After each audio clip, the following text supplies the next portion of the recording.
Well, what I try to do is actually think outside the box. Yes. You would.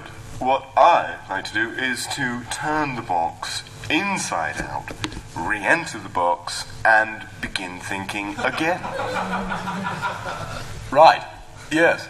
Well, actually, I tend to deconstruct the box, break down its boundaries, and then rebuild it as a ball, and then use this ball to bounce off other boxes and other ideas. Yes.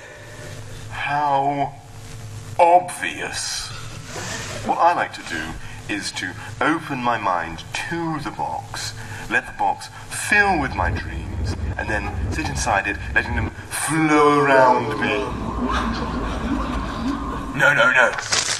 Become the box. No, destroy the box. Oh, you fool. There is no box. There is only a boat, with me as the captain, floating on a sea of ideas. There is not a boat. There is a rocket, with me as the captain. Yes, a rocket. A rocket, flying through the outer reaches of the solar system. Powered by ideas. With huge wings. Huge wings. And laser guns. Lasers. And comfortable chairs. Yes, A rocket! A rocket! A rocket! So, as creative people, we have heads full of ideas. And sometimes it's so overwhelming that we don't even know where to begin. Today, I want to take you through a couple of great ideas that turn into great businesses, and I want to share the story of these ideas with you. But before I launch into it, I want to explain why I'm here. Okay, so you have to bear with me because I have two presentations flying around, so some slides are very unexpected. I'm here basically to share some success stories of real startups that actually have been on the rocket ship of the startup world recently. I'm also here to share with you my experience with Startup Weekend and a couple of things that I've learned from that valuable experience. Last but not least, I have a couple of tangible things I want to share with you today, and they're here on my desk. These are tickets to Startup Weekend that is coming to Sydney at the end of June. So what I'll need you to do is participate and answer a couple of my questions, and hopefully some of you will win it.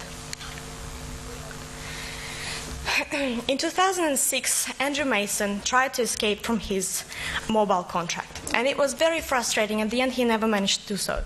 But what it enabled him to do is think of an idea that today is known as online group buying startup. Today, it's known as Groupon. In the first 16 months of its launch, Groupon attracted 35 million registered users, and by then it was worth a whopping $1 billion. Earlier this year, Groupon has rejected an acquisition offer from Google that was worth $6 billion.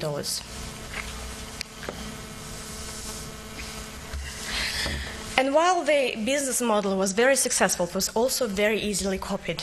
And that kind of explains why today we have over 800 copycats around the world.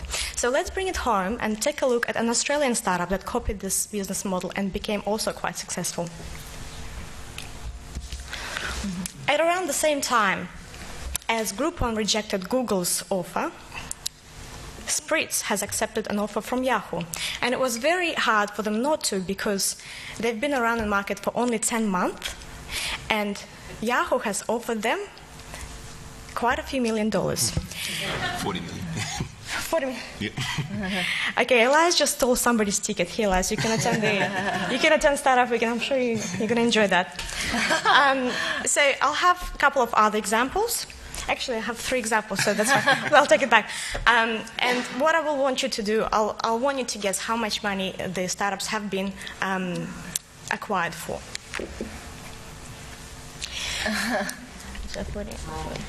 Yeah. 40 million. Yeah, that's right. Another Groupon copycat based out of Australia has been in news just a week ago. And the reason why they've been in news because they've got a really huge cash injection from no other but James Packer. You know this value as well? So a week ago, Scoopon has been acquired, has had an investment of a lot of millions, and I'll give you a hint, it will be a little bit more than 80. Who's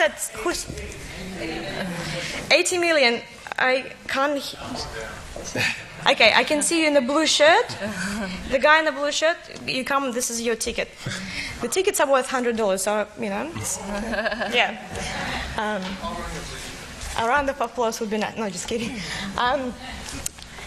Okay, so I think I'm kind of going a little bit too slow, so let's have a look at Firemint. Firemint has been based in Melbourne, and these guys have been acquired for how much do you think, guys? 20 plus an ounce. 20, that's right. The last one I've got here is 99 Designs. 35. Woo! Okay, I've got all my tickets gone. Great. So the stories like that kind of make me feel like this. Why can't I be one of those startups? And this is when I quit my really cushy corporate job and started doing something else. That's something else I'm going to skip because I don't have a lot of time.